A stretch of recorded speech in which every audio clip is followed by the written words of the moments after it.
Player 2 has joined the game.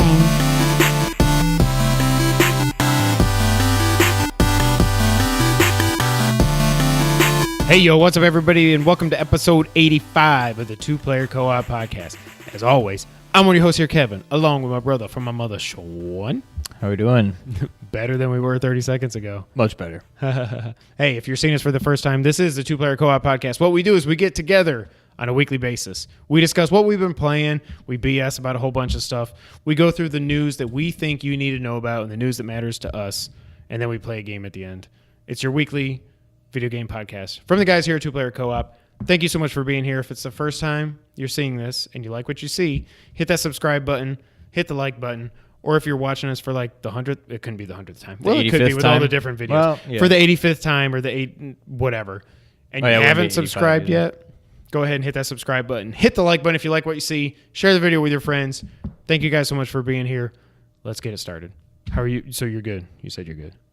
I said I'm good. Actually, I don't know if I said I'm good. I think you did. But I'm not that good. Why is that, Sean? So, last week, if you tuned in to episode 84, Corona is good. I talked about, yes, Corona, la cerveza más fina. But I will say, before you get into your thing that's not good, I feel like I could get Corona. Like, Corona Light, to me, tastes like Corona. Did you find your own beach? Yeah, I don't know that I've ever had Corona Light.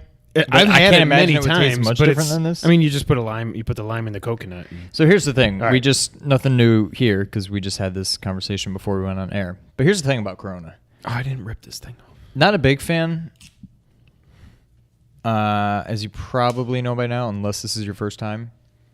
We're big IPA guys as far as beer goes. We are beer snobs. Funny thing, this is already a segue, and I'm going to go ahead and segue off of that. I never used to like IPAs. I used to maybe not despise them, but I kind of avoided them, and I was just not a fan. I liked a lot of porters. I liked a lot of wheat beers. Oof. I liked a lot of I can't everything. do the porters. Anything but IPAs. Yeah. And again, I think it's because of this guy, because it was probably right around when I moved down here. Now I almost drink exclusively IPAs. Yes. As much as I love IPAs, our own local Wiseacre Ananda, fantastic. My favorite beer in the world. Actually, I'm actually starting to lean more towards 420. Really? It's they waffle between 1 and 2. Excuse me. I think 420's gone up to number 1. Ananda's dropped down to number 2. I mean, though, to me, yeah, those are kind of the gold vacillate. standards. But there's rarely a time where I'm like, man, I am craving an Ananda, or I am craving a 420. I love me some IPAs, but I'm never just in the mood for one particular beer. Corona, unlike probably any other beer, is the one beer that there are certain times where I'm just like, I am craving a Corona. If it's a hot, sunny day, now you better be putting a lime in it, because if you aren't, don't you be coming around here. But a Corona, unlike any other beer, is like the one particular beer where occasionally I'll find myself just craving it. And I can't get it from my kegerator. You cannot get kegs of it. I don't know that I would want. It seems like you need it in a bottle. Yeah. Now they put it in cans. That seems strange to me too. Yeah, because you can't put the lime unless it's a yeah. super skinny lime or something. Then you got to squeeze it in, and it's hard to squeeze it in because it's such a little hole. That's why you just dip it in, and you drop it, and you flip it, and you put it back up, and you're good to go. Don't some people put salt in it also? I've seen that. I don't mess with that, but yeah, to build off your point, Corona, like I was in the yard doing yard work for 2.5, 3 hours a day in the hot sun. Got inside, and I was like, oh, I can't wait. And I cut up a lime, took my time, put it in there, flipped it, drank it. I was like, oh my God, this is so good. It's not like in the middle of winter, I'm not going to want a Corona, but for those 6 months or so when it's hot as balls here in Memphis, Corona is just amazing. My only thing... What is your thing? I mean, I don't think it's even arguable at this point, or ever. I mean, it's not like it's new science. Why is Corona still being put in clear glass bottles? Why is everything not in a dark brown bottle? It has been proven, science, that light will affect beer adversely. So you put it in a dark bottle so that you have less of an effect from Right. it. Sam Adams even has the super tall, like, 6-pack holders now to even prevent more light from coming in. Like, why are you still putting this in glass, clear glass bottles? The only beers you see in clear glass bottles are crappy beers. Other than this, it's Mick Ultra and Coors Light. Bud Light, I think, is not in a even brown Coors bottle. Light. Coors Light's brown bottle. Oh, no, you're right. Bud Light. Miller Light is Miller Light. brown They bottle. almost all are. Stella Artois. Even Bud Light Lime is. I mean, this is No, that's one of, clear. That's clear.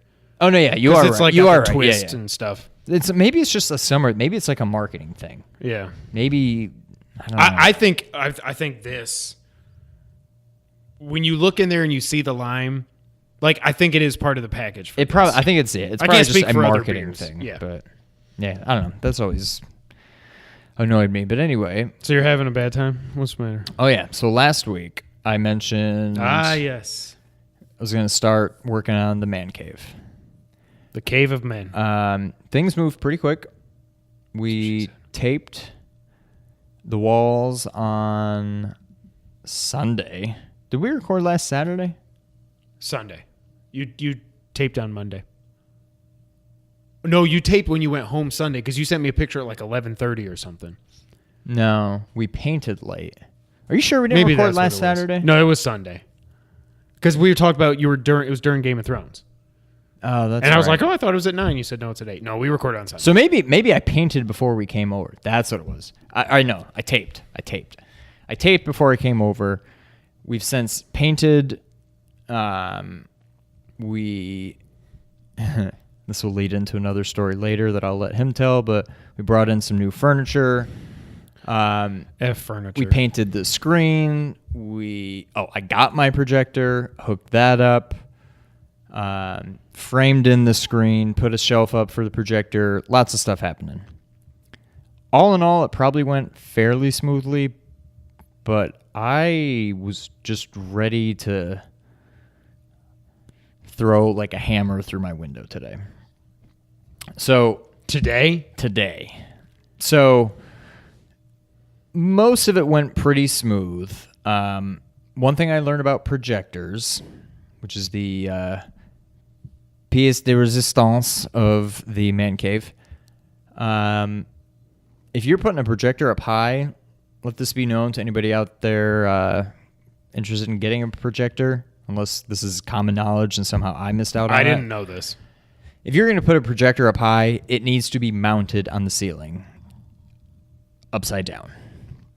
Projectors are meant, if you're going to leave it right side up, it's got to be low because they project up and out. They don't project straight out. They project up. So if you put a projector up high, right side up, you need to tilt that joker down almost to the ground in order to have it shoot out to a screen at or below the level of the projector. I didn't realize this.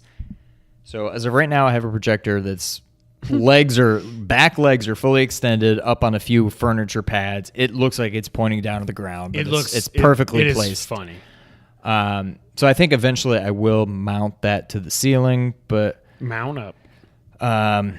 after so my dad had been over to the house because he was watching Murph, and he said, "I'm sure you know what you're doing, but why is the shelf so high?" I'm like, well, I wanted it out of the way. I didn't want, if people are walking in front of it, I didn't want to black out the whole projector, and we can just put the feet up and angle it down. Oh, okay. So lo and behold, he was right to some extent in that it was too high. So we went and bought another stupid shelf, put it below the current shelf, and it looks fine. I'm fine with having two shelves up, but it didn't really solve the problem because it needs to be low and basically projecting up. But it's functional. It looks beautiful. I totally am happy with the purchase. Today we bought the trim, and we painted it, and we cut it and mounted it to frame in the screen. That went fairly smoothly. Sidebar. How did you mount the left side piece? The old side piece. So what we did... Basically, the way this frame went there was no stud to nail it into, and he could not get behind the wall to scab it or anything. If that makes sense to you, great. If not, just... So the top piece went up fairly issue-free because I can hit stud, stud, stud, stud, whatever. Stud. We had one issue where I think we hit, I don't know if we just hit super knot or we hit, I don't know if this is like code or what, but our house, anywhere you have wires passing through a stud, they put a metal plate. It's code. Okay. We hit one of those. It's code, and it's like we did it when we did the I mean, room. it makes perfect sense. So we hit one plate. So we ended up with a hole through the drywall that couldn't go anywhere. So we just had to move over. So we had like a hole that we had to, or not in the drywall, but in the trim. Yeah. But other than that, it went pretty smoothly. The side pieces, we ended up just doing, what do you call it? Drywall anchors. You did. So okay. we put it up there where it had to be. We matched up the angle. Everything was perfect. It's plumb. Everything's where it needs to be. We basically just drilled small pilot holes through. Yeah. So you knew Took where it to off, put. Yep. Opened up the pilot holes in the wall to Put knock the the anchor anchors in, put the put thing the back screw up, in. Yep. and then so it actually worked out pretty well. Good job. Then the bottom piece, which was supposed to be easy because it should be the same as the top piece but much lower, we kept hitting the stupid plates again, the metal plates. I went into the unfinished room, and they just happened to be running the wires right there at the exact height of the low end. So there's like plates all along. So I'm like, well, what now? What do we do? So we ended up just having to do anchors throughout. We just shifted everything over. We basically tried to avoid the studs and just use anchors, but everything went pretty well. It looks nice. Everything's framed up well and whatever. Then what was supposed to be the easy part, we went out and got some blackout curtains so I can actually use the thing during the day. Went to go put up the curtain rod, and so we bought basically curtains that were the length of the window. I'm like, okay, we can just mount the rod up there. They're the perfect length. There's a couch back there, so they don't need to be super long because it's all just going to fall behind the couch anyway. We start hitting these stupid plates again. I don't even know if these were for the electrical. They may have just been more like the straps, like for... Right. Those are like for hurricane prevention. Yeah. Okay. So I'm like, we're hitting them. You can't prevent hurricanes. Well, you know what I mean. Hurricane, protection. Yeah. That's the P word. So anyway, long story short, we ended up having to raise the curtain rod way up to get it up above where these straps or plates were, whatever they were. Then on top of that, we had to go out from the edge of the window to avoid those. We got everything mounted. Now, at this point, we already knew, well, we're going to have to return these curtains because now we had to raise the rod. Now they're definitely going to be too short. Okay. Then we finally get them all mounted, and we're like, all right, let's go ahead and put this rod up. We're keeping the rod, and then we just got to return the curtains. We were probably like a 1/2 inch too wide set on the holders for the rods to where it's just the kind that just goes into it, and then you can pull it out to, extends to 84 inches. And it was like literally like a 1/4 inch, like they both landed on the middle bracket, but they wouldn't engage. And I'm like, oh God, I was just so fed up by this point. I'm like, I don't want to take these outside ones down and move them in a little bit. So there's like the balls on the end, and I was able to just we unscrewed them to where they're still engaged. That allows you to kind of pull them in closer to the center. So now they at least kind of engage, and I'm just whatever. So everything's up there now. I actually stopped by Target on the way over here to return these ones and get the longer curtains. So hopefully tomorrow we'll go ahead and get the curtains up.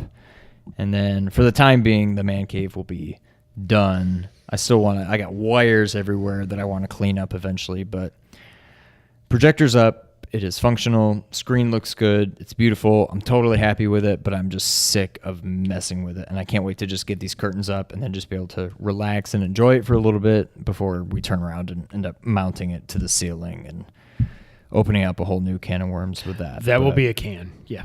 A whole big old can. Yeah.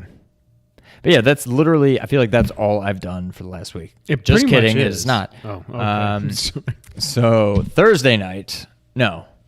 Oh, yeah. Yes. Thursday night, I went and learned from the master, one Kevin Cerrito. If you're a local Memphian, you probably know him. He's been on the podcast before during our WrestleMania prediction episode. He may be back for SummerSlam in a week Couple or weeks. so. Yeah. SummerSlam's 2 weeks away, we think, right? SummerSlam is 2 weeks It's 2 weeks from tomorrow, as we're recording. 2 weeks from a couple days ago. It's like a week and a half from when you're watching this. Yeah. So as we've mentioned, we're going to be hosting video game trivia depending on when you're watching this, either tomorrow night or... Nope. It'll be either tonight or yesterday. Tonight. Hey. So if you're local and you're watching this, come see us, Green Beetle, 7 o'clock. Tuesday 7 o'clock. Tuesday night, Green Beetle. We need to hosting tweet video that game out. trivia. Yes, we do. You're the social media manager. You can do that. I had a blast learning the tricks of the trade. It was a little overwhelming at first. I had to shadow Kevin at Not this Kevin. Gilmore Girls trivia, which was interesting. But it was fun. I honestly had a good time. People kept coming up and asking me questions, and I'm just like, I don't know. In the beginning, I was like, I don't know, ask him. He's the guy. But I don't know. I think I've got it down. It seems pretty straightforward, but also pretty hectic. I think with the two of us, we'll be able to handle it. But I don't know how that dude does it by himself. So I have no idea how he shout out to pulls that Kevin off. Cerrito. Not only doing it, but scheduling it to where he's got 2 or 3 going almost every night of every weekday night, pretty much. I don't know how he does it. I have no idea how he does it. Yeah, but no. So that was a lot of fun. So I think we're ready to host. I drunkenly volunteered to also host Game of Thrones trivia. I like dragons. So that might be happening too. Not with me, because I've never watched Not a with single him. episode. So that'll just be, I'll be running solo that night, but it'll be fine. Maybe Brittany will be the assistant to the regional manager. I'm genuinely looking forward to this. I think it's going to be fun. I hope it is. I think it'll be a good time. We get it'll be a free little pitcher of beer, nerve-wracking. basically, so. Yeah, so that's all we need. Well, I'll probably have a drink before. 2 pitchers. Or 2. But yeah, that's pretty much been my week. How's your week been? Oh, okay. We're doing that. You've been talking too much. That's why I almost feel like we should just have a bucket here. I need a good beer bucket. We need an official 2-player Remember co-op that one beer we bucket. used to have? That big ice bucket, that brown one? Nope. We've used it to put beers in and stuff sometimes. Oh. I remember it leaks. It's not it's just a bucket. It's not a beer bucket. And the ice melts into just water. It would kill our poor precious. Yeah. We love this table. We wanna be good to this. What have I been doing this week? Working, not winning Powerball. Not much. I mean, I had like diarrhea poured on me today. Why don't you go ahead and elaborate on that? We had a hole in the ceiling. If you heard me a couple weeks ago, we had like a big working man almost go through the ceiling, and Jess thought Santa Claus was falling through the ceiling. We finally went around to fixing it today. We cut the pipe. There's all kinds of corrosion and stuff in there. It looks like there's just I have no freaking idea what was in this pipe. It's disgusting, but I guess it's cleaned out now. I don't know. It was like 4 hours out of my life that every time I'd walk outside to get something, Jess is just floating in the pool while Eliza's sleeping in the swing, and she's like, "What is wrong?" I'm so pissed off. Like I was just so angry every time because it was like something else would go wrong, and then there would be diarrhea. It's not really diarrhea. It looks like diarrhea, but it's not diarrhea. It's just stuff everywhere, and then this breaks, and then this is done, and then Dad did not. Okay, if this wall Good talk. If this is a wall, Yes. you should be watching on youtube.com/2player-co-op because this is just amazing podcasting. This is the wall. You cut sheetrock out. So this is a piece of sheetrock that's going to go into the ceiling. Okay? I thought that was a wall. But there's a wall here. Like this is the This is the wall. ceiling. Okay. This is the ceiling. Here's the wall. Open the it up. door, Here's and all here the are the people. people. Okay. If you measure and the way you cut the sheetrock out that you need to replace, if this is 48 and a half inches here and 49 inches here, okay? Okay. Dad thought that it would just be fine to go, okay, so this would then result in this angle, okay? Yes. Dad thought it would be fine to measure 48 and a half from here and 49 and then cut it this way and it would still fit. Like, no, it's not going to work, Dad, because you're going to rotate it and then nothing's going to fit. Well, you could flip it. You can't because you have to use the good side for sheetrock. If it was a piece of wood, sure. Do you know what I mean? Do you No, agree? yeah, no, that makes sense. I forgot. I finally got drywall's- Dad to come around to my side, but I was like, Dad, I don't know how to explain this. I was like, I know I don't know anything about what I know angles. I don't know handyman stuff like you do, but I know Right. angles, and he knows angles too. And then finally he was like, okay, I guess. Let's just do it that way, whatever. And that's all I've been doing. God, it's Saturday. We don't have to work tomorrow. For some reason, I was just thinking it was Sunday night. We had to work tomorrow. That's It's good. late. It's well, I mean, for me, it's For late. old people. For old people like me. Have you been playing anything this week, or have you just been busy? I fired up Final Fantasy 12 just to see how it looks on the projector. Looks nice. Now, Literally for about 5 to 10 minutes before I came over, I finally, Christian, downloaded and fired up Setsuna. Oh, you I'm did? about a year late on this, but I downloaded it because I don't know how long. It was still on sale. I wasn't sure how long this was going to be At first, on when sale. you sent me the picture of the screen, I was like, is that Setsuna? I don't think. I was like, oh, that's Final Fantasy. Yeah. So I bought that. I fired it up. It seems very... I mean, I've only done like a couple battles. Anybody that's played it, I'm through that first area. It definitely is very Chrono Trigger-y. That's which, awesome. I mean, no surprise. I mean, that's what it is. So I haven't gotten to like... I've only fought by myself. I haven't fought with any like team members or anything. So, but from what I've seen, it plays very much like Chrono Trigger. The music is beautiful. It is like it's very Final Fantasy, but it could also be Chrono Trigger. It's very Square Enix. I'll say that. Yeah. But I think I'm going to really enjoy this game. I'm going to be doing a lot of travel probably for the next few months. I'm going to Munich in September. I'm going to California in October, and then China/Switzerland/Germany later in October. Now- and then November to the Caribbean for the honeymoon. So I'm going to be doing a lot of travel. So I think I'm going to try to save a majority of this game for those times. Okay, as long as you save some time to play Severed also. I'm giving you my Vita with the charger. You're going to play Severed. I'll play that. It's like or you can play it before then. It's like 6-7 hours if you don't platinum it. Right. You've got to play that game. No, I'll play that game. Maybe when I go to California, because that'll be a fairly quick trip. Would you say 6 hours? I can beat it. 6 to 7 hours, yeah. So maybe You I'll could do beat that it then. on if the not plane before there and back. Yeah. Yeah.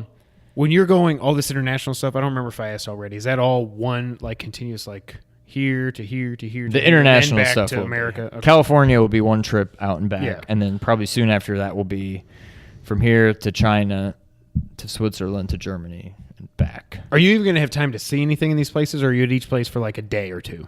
It sounds like I'll have time to. Last time they went to China, I'm going with the same people that just went to China a month or two ago, and they like saw the Great Wall. Oh. Apparently, you can go up on the Great Wall, and then you can ride this. What is it called? Like a Dune buggy? like a bobsled kind of thing, almost like a luge. Like you're in this thing in this metal, not metal, concrete like half pipe. And you like ride it down, like to get back down. And I'm like, this looks fun, but I don't know if they're gonna want to do it again because they just did it. But Well, screw them. right, I mean, I'll do it by myself If you're I have watching, to, I'm but, not being. You should know me. But no, it seems like they have time to Okay. do a little sightseeing. So no, I'm looking forward to it. It should be fun. Cool. Yeah. All I've really been playing, I tried a couple other games, but I've really just been playing Minish Cap, and I love that game. I'm through the second dungeon. I have the newer sword, but it's not like the master sword. This is funny. You go. It reminds me of Zelda 1. Only when the swords you go from regular sword to they call it the white sword just like it was in Zelda 1. That was the white sword. Right. And then you got the magical sword. It wasn't... The Master, Fun fact. Yeah. When did the Master Sword debut? What game? I don't think you can do that as one whole Link to the round. Past. No, I know, but for trivia, I'm saying. Oh. I'm like, why are you... I mean, I think that's pretty easy. But yeah, I think that it could is, be- but to us it is. In what... In what game did the Master Sword first appear? You can't do that for one whole round, though. No, but that could just be a random question. Anyways, we could do a whole... I don't know. By the time you're watching this, it's already happened, so it's not like you can cheat. Cheaters. Well, not necessarily. What is this? Oh, yeah. So I beat the second dungeon. The boss is weird. I looked up what his name was. He's like Glee Rock instead of Gleeok. Gleeok. He's the Gleeok that comes out of the fire, the lava. And all you do is hit him with a cane of Patchy or something that makes stuff flip. And you hit him, and then the thing flips and it lands on him. He's like, and you walk up on his little head and you go over to his body and you go, yeah. It's like these two bosses so far are like ridiculous. I mean, this guy was a little bit difficult because then he doesn't just shoot fire at you. He shoots fire and then makes fire on the floor. And if he hits you with his fire, you go in like quadruple speed if you're walking. So you can't avoid the lava or the fire on the ground or anything. So that got annoying, but I love it. I guess I'm 40% through with the game. It seems like I'm not using a guide, but I looked at the walkthrough and it seems like there's the 4 dungeons to get these 4 elements. Then you go to the castle, beat that, and then you fight the final boss, I guess. And this seems like it's one that Ganon's not in. I'm assuming Vadi doesn't turn into Ganon. I don't think he's in it, but I could be wrong. I don't remember. Did we know Ganon was in Link Between Worlds or not until he became Ganon? I don't remember what's his face. I don't know if we knew he was in it until the final fight. Spoiler alert. Yeah, because it seems like he hasn't really been in many 2D portables, Zelda games since. Because he wasn't in Link's Awakening. I don't know about Oracle of Ages and Seasons. I don't think he was I never in beat those. I don't think he was but in I don't those. think he was. It was some like sorceress or something. And he was just at the very end of Link Between Worlds, I think. I don't think he was in Phantom Hourglass and Train Track World game. Spirit Tracks. So, I mean, it's a 2D Zelda. Of course I'm going to love it. This game is so much fun. It's not, I don't think it'd be in my top 75. I think it would put it below so far all the other 6 Zeldas that I put in my top 75. But it just reminds me, and I said it last week too, but just I am now, I'm not saying this game is better than Breath of the Wild, so just stick with me here. But playing this game makes me reevaluate, if this makes sense at all, how highly I regard Breath of the Wild. I think I'm just too far removed of this game. You know what I mean? That it's like I'm forgetting. When I think back to the Great Plateau and all this other stuff, it's like, oh my God, it was just, never seen this before. Never seen anything like this in Zelda or in anything else. This game is amazing, blah, blah, blah. But now I'm like, I think I like Link to the Past better than Breath of the Wild. Really? I'm going to play through To Link me, they're to the both Past perfect again. in their own way. It would be very tough to pick one, but no, they're both 10 out of 10s. I mean, I think Breath of the Wild is definitely my favorite 3D Zelda. That I can easily say. I like it better than Ocarina, better than Twilight. I don't care about Wind Waker. It just annoys me, the art style, and I haven't played Skyward Stupid Sword and Majora's Mask. But Breath of the Wild is easily the best 3D Zelda. And it's definitely a top 5 game for me. I'm just trying to figure out if it's number 1 this year or if it's 1A. And I'm trying to figure out if it's my second favorite game of all time or if it's just top 5. I need to get back into Zelda at some point. Yeah. Would you say is Horizon in your top 5 of all time? I think they both are. Like, I think they've bumped out. So it went, let me see if I can remember. Metal Gear Solid 3, Zelda 1, which it's not really. I need to just, it's probably Zelda 2. Zelda 3. Not Zelda 2, my God. Whoa. Zelda 3 is number 2, I think is what I was going to say. Then it went Metal Gear Solid 5, Metal Gear Solid, Super Mario 3. And I think it's tough to even rate Super Mario 3 because I'll say those games are all perfect. Yeah. They're perfect. They're so, like you said, it's like you can't even compare. It's not apples to oranges, but kind of it is. I think Horizon is definitely in my top 10. Breath of the Wild is definitely in my top 10. I feel like they're both in my top 5. I feel like the further I get away, sorry, Christian, I love the game, but it's like I feel like Metal Gear Solid 5 is kind of dropping down a little bit, especially since when I went back to play it and it didn't hook me. I don't know if it's because Metal Gear to me is so much about the story and the lore and everything that I love more than anything. And while this is... Once you know the story, it's like... 5 is clearly the best playing Metal Gear ever, and nothing even compares to it. Nothing. This is why I so badly want Metal Gear Solid 3 Remake in the Fox engine with 5's controls. But like Uncharted 4, I had bumped it up to my top 5, and now it's out of the top 5. Because I definitely like Horizon better than Uncharted 4. I like Breath of the Wild better than it. I mean, I know. Yeah. Horizon, it's... The further we got away from Firewatch, talk about apples to oranges, the further we got away to Firewatch, it got better and better and better in my mind. The further I get away from Horizon, I keep liking it more and more and more. I think it comes down to the story is what it comes down to. Yeah. Like I heard the other day, I was waking up. But it's not so story dependent like Metal Gear Solid 5 to where once you know the story, the game is not quite the same. I think Horizon would be maybe a half a step down that second time compared to the first time because you know the story. Yeah. Metal Gear Solid 5, I feel like it's a bigger drop off. But I also think the reason for that is part of Metal Gear Solid 5. I really think, and I don't think Kojima ever said this, but a lot of people theorize it, and I believe it, that one of the reasons that he's trying to show the repetitiveness of war and of what Snake went through and all this, where it's just like, okay, go to another mission and rescue this guy, and then you get out. Okay, go back, and you can't you can't skip the helicopter scene. You got to hear that loud. There's nothing in video games that are as loud as that helicopter door opening. When that happens, I mute it, and then once it opens, I unmute. Really? And when he goes to close it, I mute it, and then I unmute it, because that thing is so, like, Jess is sleeping, and he goes, and like the whole house can hear it. Everybody wakes up. But I think Metal Gear Solid 5 was designed to be repetitive. Obviously, you can do it however you want, and that's why it's awesome. But it's designed to be, okay, now you're going out for another mission. You're going out for another mission. You're going out for, now and here's the story mission, you know? Right, yeah. So, I don't know.